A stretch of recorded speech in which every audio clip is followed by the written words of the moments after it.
Hey everyone, in today's video we're going to be talking about a new bag that I'm going to be making and how I'm going to kick it up a notch and use some ruler work in a bag. A lot of times when we're looking at projects we think of things and go, well, there's not really any place for ruler quilting in there, or the project's small. So what we need to do is we need to scale down our ruler work when we're doing that. I'm not really going to get too much into making the bag itself in this video, but I'm going to talk a little bit about the tools I used and how I came to make this bag. So I hope you enjoy. So the making of this bag started with me becoming an affiliate with Missouri Star Quilts, which is pretty darn exciting for me. And the project I received was the little travel bag from Sally Tomato. So if you haven't checked out her stuff, she has some pretty amazing patterns. But what intrigued me about this is I like it when I can get a project and that project all comes in one box. It's all there, ready for me. I'm not having to search all over the place and hunt for 100 different things. All the hardware is there, everything is there all in one. And I like that personally because it saves me time and it allows me to do other things for my business. So when you open the box, first thing you see, of course, is the pattern. Very well written pattern. I've not used one of her patterns before, or used one of the Sally Tomato patterns before, and I'm quite impressed. Very well written, but it also comes with a bonus tutorial, and that's another reason that I am not going to get into the video, not to mention that it's not my pattern to share, but I'm going to be putting on, I'll put the link down below to her video on how to make this, as well as an affiliate link down below for Missouri Star Quilt. And what that means to you is you'll get 20% off most of the items on their website, and you do need to have a $50 minimum in your cart when you do that. And that means you get 20% off and I get a little bit back too, which helps me grow my business, which is amazing and greatly appreciated. So back to the box. In the box comes the pattern. It also comes the foam, the amount that you need, and a little bit extra for the bag that you're doing. You also get in there the zippers that you need. You get the Velcro and the zipper tape in here, everything you need for that. You get the little, you get the zipper pulls in there, you get the interfacing, and you get the mesh. So everything comes in one box. All you need to do is choose your fabric. And I've chosen some really pretty fabric from Tula Pink's new Roar line. And I'm going to hold that for a little bit later in the video. So I'm going to be talking about in the video more what I did to change the pattern to make it work and be able to do a little bit of ruler work in it, because we all know that's what I love to do. And I'm going to talk about how I approach that to make the project work for me. So the one thing that I did is, because I'm going to be doing some ruler work in this, I chose the pieces of the pattern that were going to have ruler work for me. So I chose this surface, which is one long rectangle in the pattern, is how they ask you to cut it. And then the top part here, those are the two surfaces that I'm going to choose to do ruler work. So when I cut those two pieces of fabric, I'm going to cut them 1 inch bigger on all sides, so that I can make sure that when I quilt it with rulers, it actually, when it shrinks a little bit, I still have the right amount of fabric to make the bag work. So if you're going to be doing this, when you're doing ruler quilting, you want to make sure that you make your base fabric, so the fabric you're going to quilt before you make into the bag, you want to make sure that you cut it about 1 inch bigger on all sides. And that goes for your batting if you're using it, or in this case, your foam. Whatever you need to use to build that bag, you're going to cut your pieces larger. That does not apply to when you duplicate the lining fabric. So the pattern asks you to cut a rectangle. When you cut that rectangle 1 inch bigger for your foam and your quilting that you're going to be doing in here, you do not need to do that for the lining fabric, because it says to duplicate some of the sizes. You do not need to add that extra inch for those, okay? So you're only adding the inch on the surfaces that you're going to be quilting. Okay.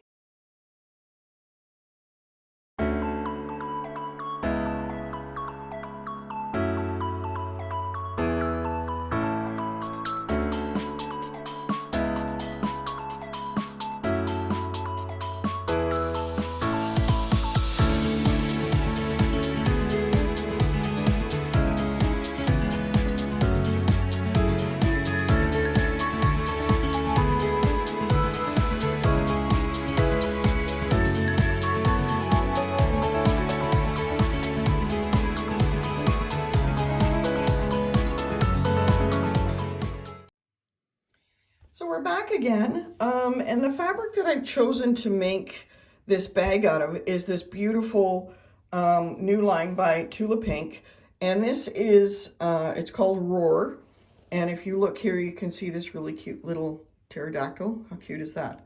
And the colors are just so nice and vibrant, and I chose to put some baby clamshells. So because the pattern here is a bag, I wanted to make sure that I chose a quilting design that was going to show up.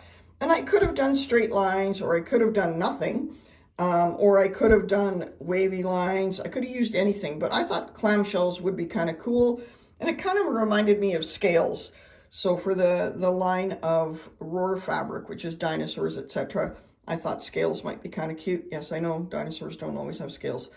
So what I did is I marked out this piece, and of course this piece, as I said, was 1 inch larger, so ½ inch on either side, and then I figured out where my seam allowance was going to be. So even though I had it a little longer here, I drew a straight line along here so that I would have that as my baseline for my first row of clamshells. By doing that, I can then carry on all the way up, and then I can center my design and trim this down to the right width of where I need it to be. But because with this pattern I'm using 3/8 inch seam allowances, I want to make sure I've got 3/8 at least here and 3/8 at least here where I finish my design. So that's really important when you're working with rulers. You want to make sure that you've got enough room that when you do your seam allowance, you're not cutting off half of your design. And I wanted my clamshells to be visible top and bottom, and if all goes well, this should be about where my seam is, so it'll just kind of look like they're floating, and then I'll just have it at the top here to see the top of the clamshells as well. So I think that will look quite lovely here. I then have the box part up here, and I wanted to kind of decide what I was doing with that. So I took my drop ruler and I did some flowers, petals. I did use drop 1, but what I want to show you is, this is the kind of the first time I've shown this, is a lot of times when I'm working with drop, you'll see some of my stuff comes right to the middle and it all meets in the center. If I don't want that extra thread build up in the center, I won't stitch all the way to the point in the drop. So the drop comes in to a point. I won't stitch all that way. I just stitch close to it, and then I move over to the next one and do another one.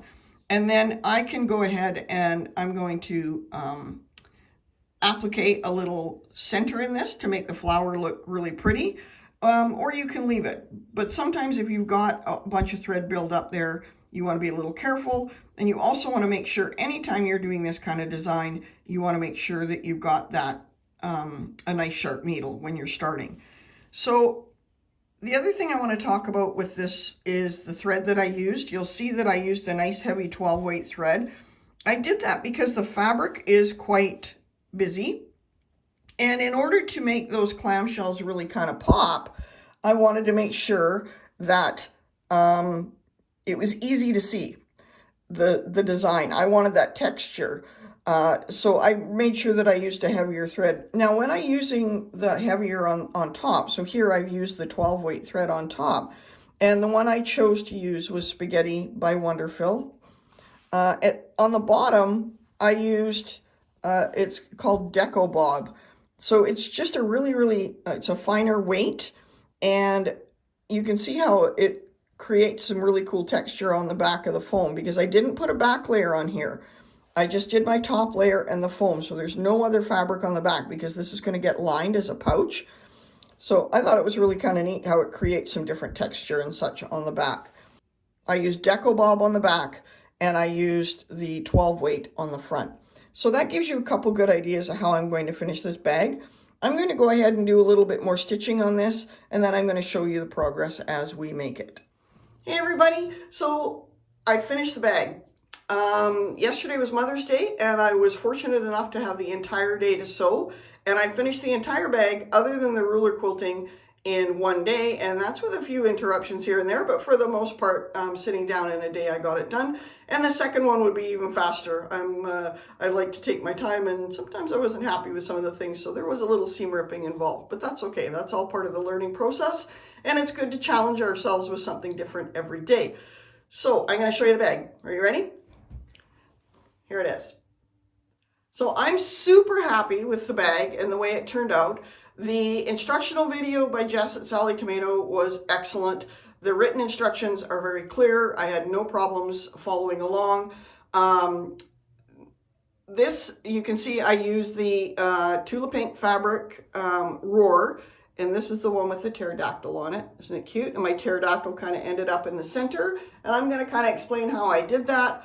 You can see the really pretty clamshells on there. It worked out quite nicely. So we're going to talk a minute about scale and lining up your design.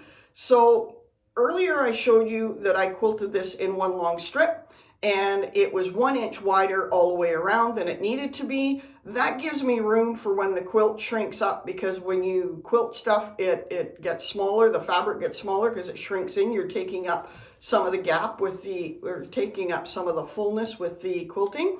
So when we do our quilting, once we're all done, we want to lay out that quilt piece, and we have to cut it to the size that the actual pattern requires. Otherwise, it's not going to line up. Things aren't going to work, right?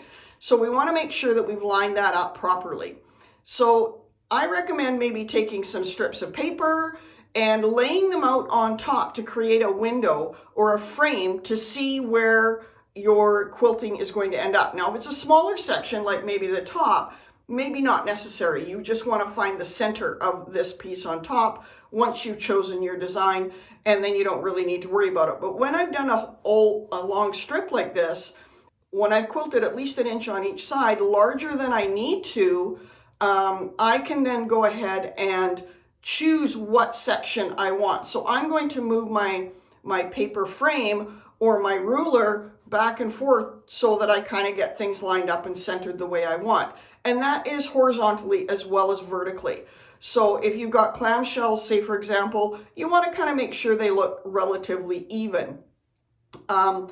It is a relatively busy fabric, so again, just a reminder, if you want your stitching to show, you want to use a heavier thread. I use 12 weight. You can, if you want just texture, you can create the same design with just texture, and you can absolutely use a lighter 40-50 weight thread, and that'll just create some beautiful texture. So I'm going to bring that in and show you what that looks like. Nope, wrong way. So I'm super happy with how this turned out. It was fun. It was a lot of fun to make this bag. Okay, so that's the clamshell. So that started out as one long strip, and I stitched that on my Bernina Q16. Of course, I have a stitch regulator on there, so that helps. And it was great. I had no problems with it. I had a lot of fun with it. And then I actually swapped over, and the flower design that you see here, I actually stitched that on the domestic Bernina B735 that I use. And then the rest of the bag, of course, was created on the B735. Crazy happy with how well the Bernina managed all of the layers and the denseness of all of the different layers. Because when you're starting to get in here and you've got zippers and foam and handles and all of that, it can be quite a bit. But it handled it beautifully. Absolutely amazed. So you'll see here, I mentioned earlier about I didn't do the applique. Hopefully that's showing up.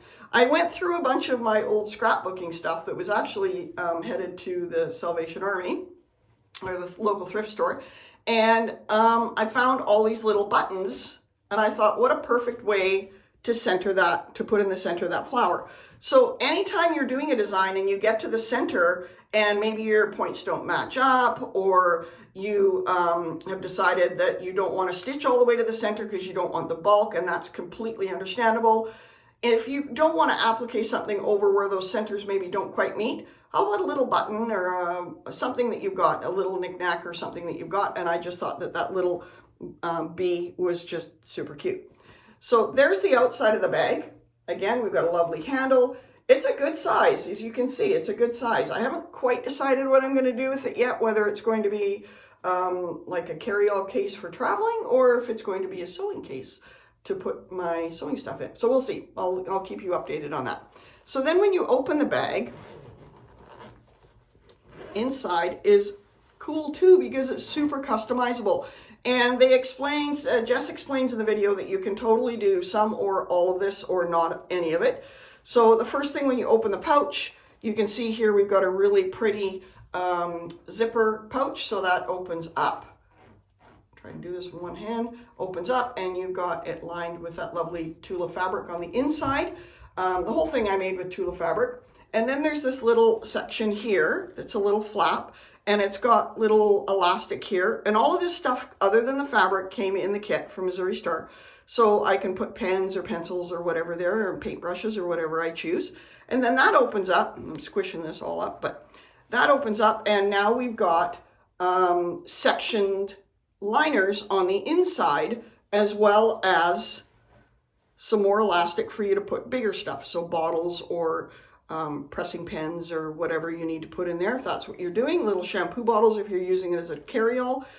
But the nice thing is too, all of these liners pop out. They're all just Velcro. So you can totally, you can take all of these out and you can make the bag what you want, customizable. So you can put some of them in or not, or you can just make it a 2-center bag, or you can make it with the extra sections.